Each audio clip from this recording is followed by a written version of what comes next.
Style. இன்றைக்கி நம்ம புதுவிதமான ஒரு பாயசம் ரெசிபி செய்ய போகிறோம். அதுக்கு என்ன நேம் வைக்கலாம் நீங்களே சொல்லுங்கள்.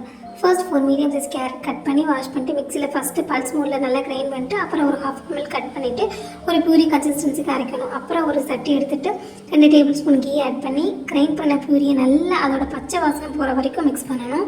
தென் 2 டேபிள் ஸ்பூன் சுகர் ஆட் பண்ணி அகைன் 1 கப் மில்க் ஆட் பண்ணிவிட்டு நல்லா மிக்ஸ் பண்ணணும்.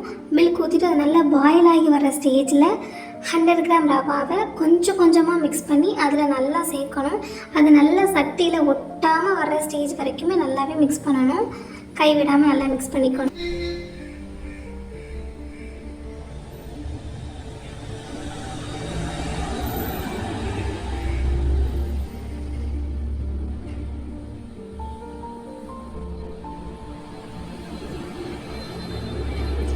ஹீட் போனதுக்கப்புறம் அதை எடுத்து குட்டி பாலில் உங்களுக்கு பிடிச்ச எந்த ஷேப்பில் வேணாலும் கையில் உருண்டையாக உருட்டி தடவிக்கலாம். கையில் கொஞ்சம் நெய் அப்ளை பண்ணிக்கோங்க.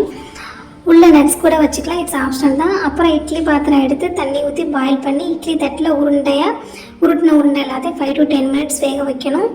அதை இன்னொரு பிளேட்டில் தனியாக எடுத்து வச்சுக்கணும். சாஃப்டாக வந்திருக்கு.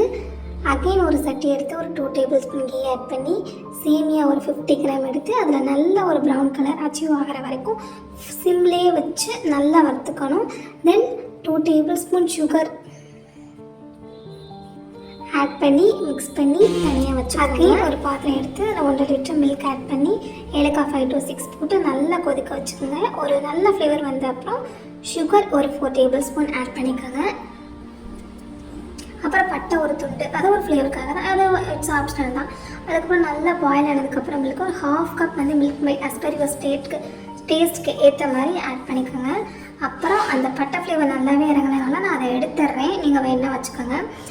அதுக்கப்புறம் வேக வச்ச அந்த உருண்டை வந்து கொஞ்சம் கொஞ்சமாக அதில் சேர்த்துக்கோங்க. அந்த உருண்டையில் அந்த பால் அப்புறம் அந்த ஏலக்காய் அதோடய ஃப்ளேவர் நல்லா இறங்கி நல்லா அப்சர்வ் ஆகி வரணும். அப்புறம் குங்குமப்பூ கொஞ்சம் அந்த பாயசம் நல்லா இறங்குறதுக்கு அதையும் நல்லா ஆட் பண்ணிக்கலாம். அதுக்கப்புறம் வேக வச்ச அந்த வறுத்த அந்த சேமியா அப்புறம் அந்த குங்குமப்பூ பால் எல்லாம் போட்டு நல்லா மிக்ஸ் பண்ணி ஒரு கொதி விடுக்கணும். அது ஒரு 2 மினிட்ஸ் 3 மினிட்ஸ்லேயே நல்லா அந்த வறுத்த சேமியா எல்லாமே வெந்துடும்.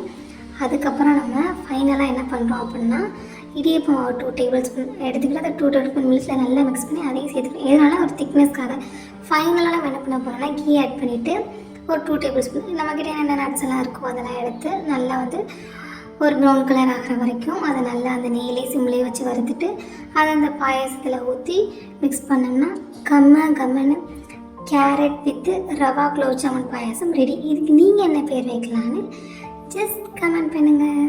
Okay bye. கண்டிப்பாக வீட்டில் ட்ரை பண்ணுங்கள், எப்படி இருக்குன்னு கமெண்ட் பண்ணுங்கள்.